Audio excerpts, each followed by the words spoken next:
Welcome to the lecture. In this lecture, we will learn about concept of behavior, foundations of individual behaviors. Dear learner, in this lecture on the concept of behavior, we will understand human actions, that visible and hidden dimensions. In our study of human dynamics, few topics are as fundamental, yet as complex as why people do what they do. Whether you are a boardroom, a classroom, or a social setting, understanding behavior is the key to effective communication and leadership. Today, we will discuss about human actions, from visible movements to a hidden mental processes that drive them. We will move beyond simply watching what people do and begin to analyze the why behind their actions.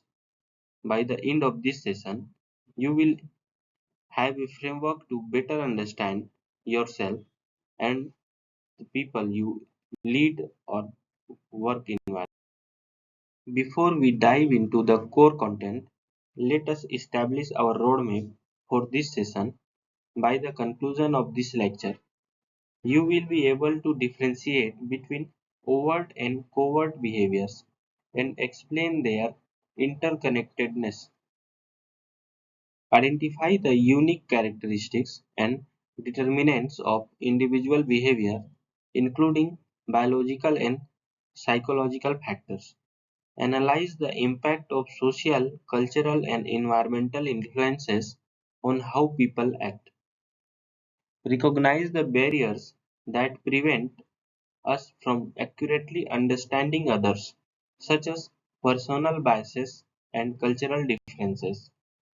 And lastly, examine how biographical characteristics like age, gender, and ability influence performance and job fit.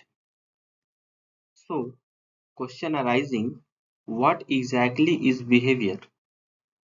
In its broadest sense, behavior encompasses all actions and reactions of an individual. It is not just what we see, it includes the silent thoughts that race through our mind and the emotions that stir in our heart. We, we categorize this into two primary types, overt and covert. Overt behavior refers to the observable actions. These are things we can see, measure, and record. When we see a colleague completing a report on time, participating in a heated discussion, or operating a piece of machinery, you are witnessing overt behavior. Because it is a visible, it is often the primary metric used in performance assessments. However, here is a question for you. Does a person's outward action always reflect their true thoughts? So, the answer quite often is no. This brings us to covert behavior. These are the internal mental and emotional processes that remain invisible to naked eyes. It includes your feelings of motivation or discouragement, your attitudes towards a project, and the way you perceive a situation. While I cannot see your thoughts, they are the very engine that drives your visible action. It is vital to understand that overt and covert behaviors are deeply interconnected. They do not exist in isolation. Your internal state, the covert, act as the blueprint for your external actions, the overt. Consider this example. If a student feels a high level of confidence, which is a covert mental state, they are much more likely to participate actively in class, which is an overt action. Conversely, if an employee feels undervalued, a covert emotion, they might show low productivity or disengagement, which are overt results. Moving forward, let us look at individual behavior. This refers to the unique pattern of thinking, feeling, and acting that defines a person's response to their world. No two people react to the same stimulus in exactly the same way. Why is this? It is because behavior is not static. It is a dynamic process that evolves over time through learning, experience, and changing circumstances. In a professional setting, we care about individual behavior because people are the heartbeat of an organization. Understanding these patterns is essential because it directly influences four key areas: job performance, decision making, interpersonal relationship, and overall motivation. If we treat everyone as a carbon copy of one another, we fail to tap into their unique potential. To understand why people behave the way they do, we must look at five key characteristics. First is uniqueness. Because of different life experiences and personalities, no two people are identical in their responses. Second, behavior is goal oriented. Humans rarely act randomly. Our actions are directed towards achieving a personal or professional goal. Third, behavior is dynamic. It changes as we learn. Think about how you handled a conflict 5 years ago compared to how you handle one now. Your behavior has likely matured. Fourth, it is influenced by multiple factors, ranging from your biology to the room you are sitting in. Finally, behavior is motivated. It is driven by our inner needs, our desires, our expectations of what a certain action will bring us. Now, let's examine the determinants of behavior, the forces that shape us. We begin with biological factors. These are the inherited or physical traits we are born with. This includes our genetic makeup, our temperament, and even our brain functioning and hormonal balance. Have you ever wondered why some people seem naturally calm under pressure while others are more reactive? Much of this can be traced back to the biological energy level and stress tolerance. While we often focus on mind over matter, we cannot ignore that our physical health and neurological pathways set the foundation for our emotional stability and cognitive abilities. While biology provides the hardware, psychological factors provide the software. This involves our internal mental processes, our personality traits, our perception, and our learning styles. Perception is particularly powerful. Two people can look at the exact same set of data. One sees an opportunity while the other sees a threat. This difference in psychological interpretation determines how they will behave in response to that data. Our emotions and our intelligence also fall into this category, acting as a primary drivers for how we solve a problem and interact with our peers. Beyond the individual, we must look at the social and cultural factors. We are social creatures and our behavior is heavily shaped by the world around us. This includes our family background, the cultural norms we are raised with, and the influence of our peers. Culture dictates what we consider appropriate behavior. For instance, in some cultures, challenging a leader is seen as a sign of engagement and intelligence, while in others, it is seen as a sign of disrespect. These social expectations shape our communication styles and our attitudes toward authority and teamwork. Finally, we have environmental factors. These are the external conditions that surround us. This includes the physical workplace, the organizational culture, and even the broader economic conditions or available technology.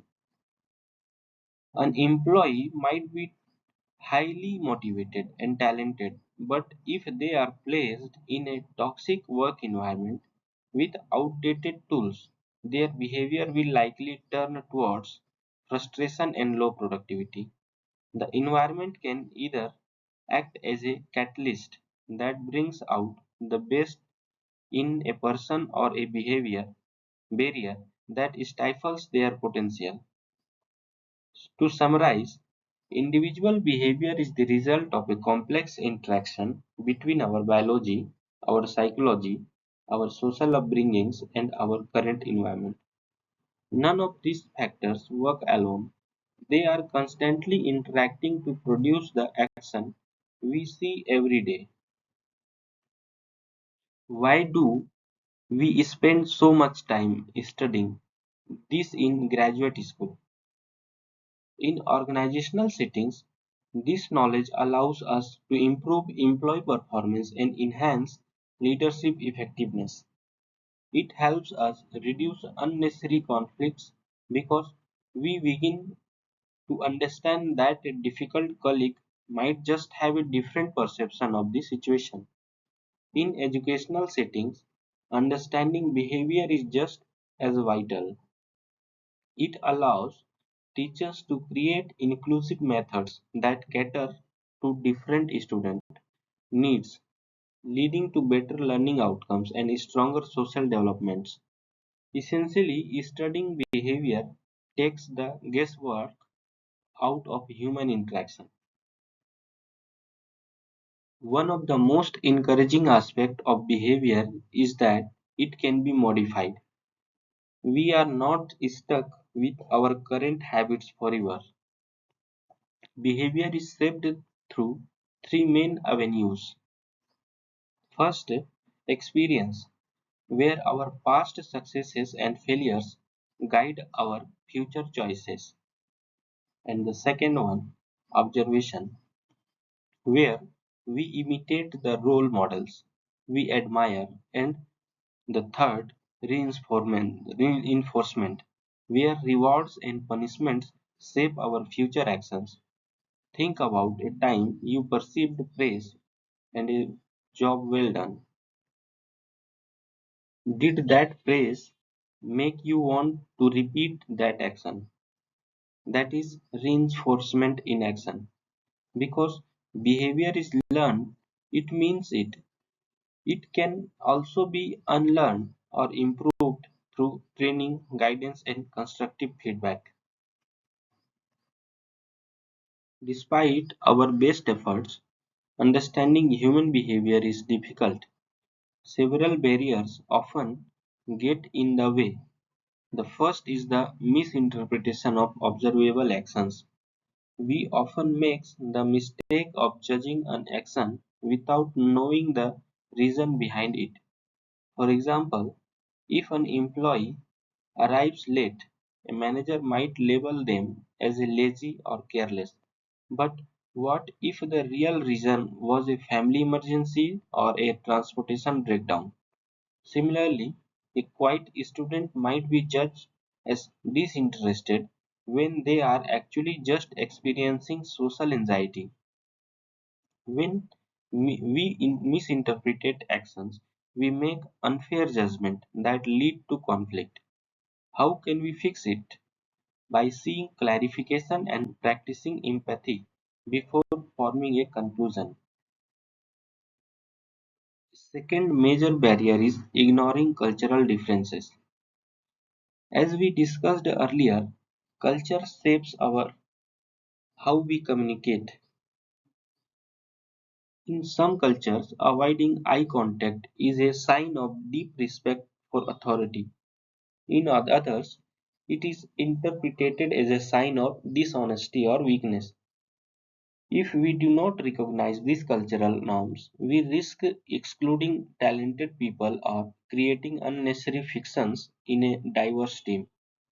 To overcome this, we must develop cultural sensitivity. and actively learn about the diverse customs of our colleagues. Perhaps the most dangerous barrier is personal biasness and stereotypes. These are the preconceived notions we hold about groups of people based on age, gender, and ethnicity. For instance, there is a common thought, incorrect stereotype that older employees cannot adapt to new technology. If a manager believes this, they may deny an older worker training opportunities, which then create a self-fulfilling propensity of low performance. To overcome biases, we must consciously reflect on our assumptions and focus on an individual's actual abilities rather than the labels we have assigned to them. The final barrier is a lack of communication. When communication is poor, people tend to fill the silence with assumptions. Misunderstood instructions lead to poor performance, and unexpressed concerns lead to deep-seated frustration. Without open dialogue, we cannot understand the covert side of behavior.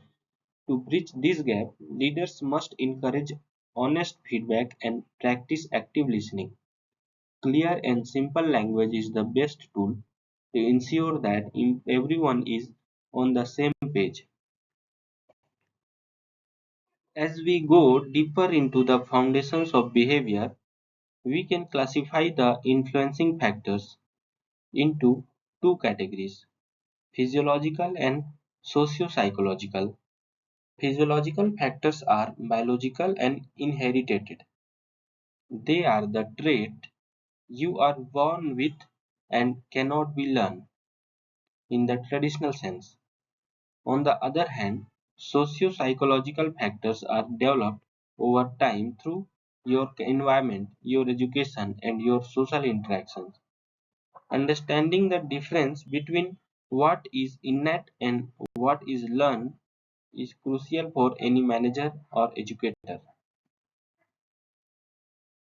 Let's look at specific biological characteristics, starting with age.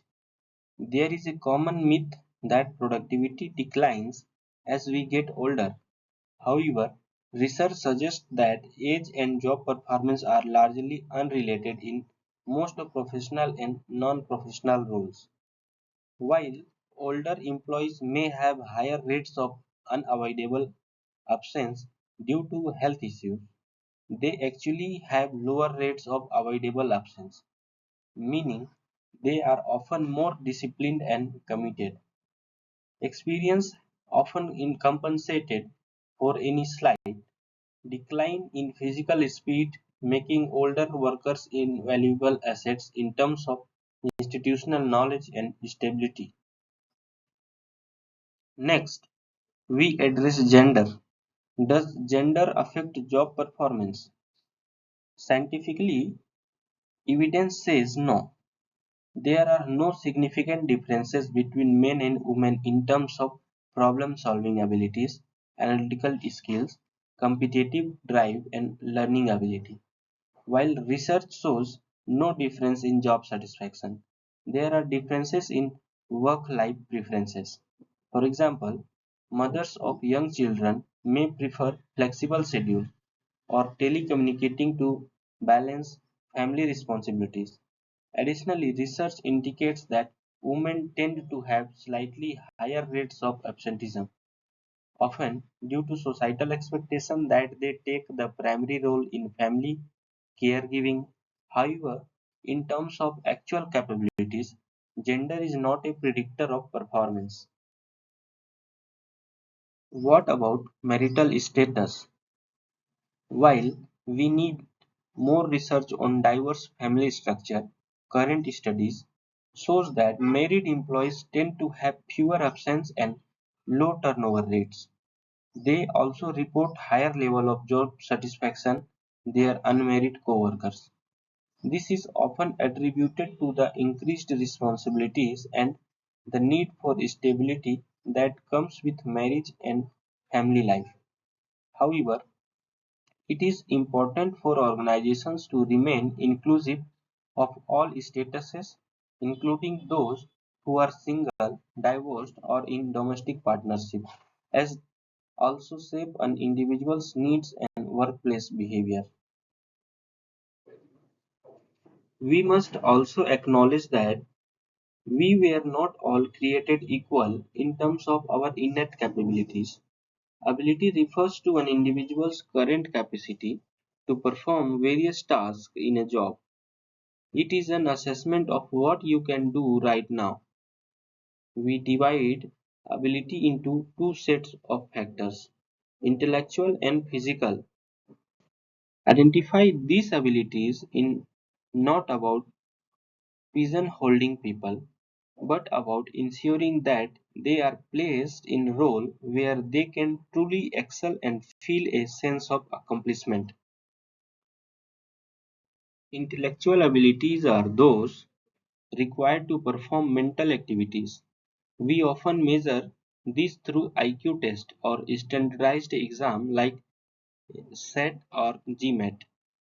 There are seven key dimensions of intellectual ability: number aptitude, verbal communication, perceptual speed, inductive reasoning, deductive reasoning, spatial visualization, memory differences.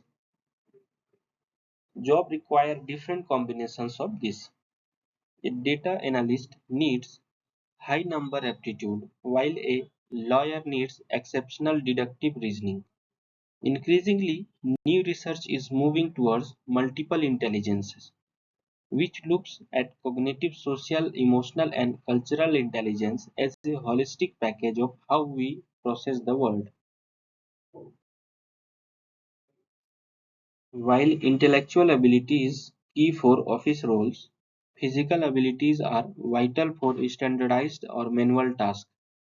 Research has identified nine basic physical abilities, ranging from dynamic strength to body coordination and stamina. Just as we would not expect a marathon runner to excel without physical training, we cannot expect an employee to perform a physical demanding job if their specific physical abilities do not match the job's requirement.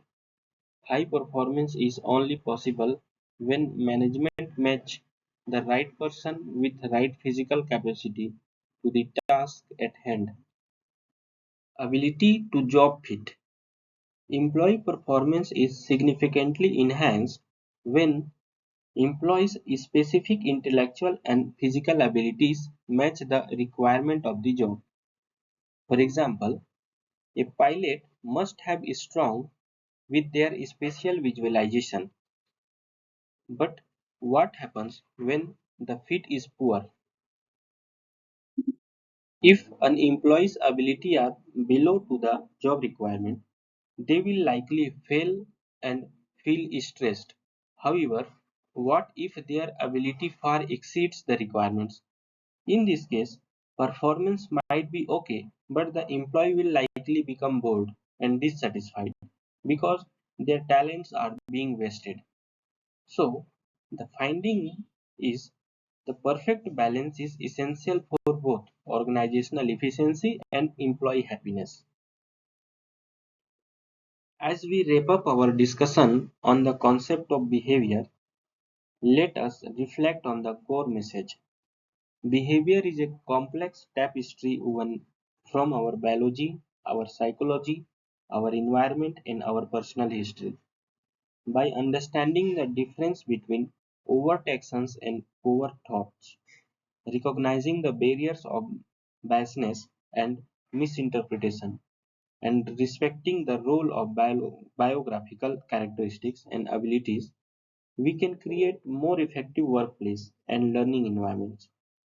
Understanding behavior is not just about managing others, it's about developing the insight to lead with empathy and the precision to match talent with the right opportunities. Thank you for your time and attention. We hope this presentation provides valuable insights into individual behavior and its foundation.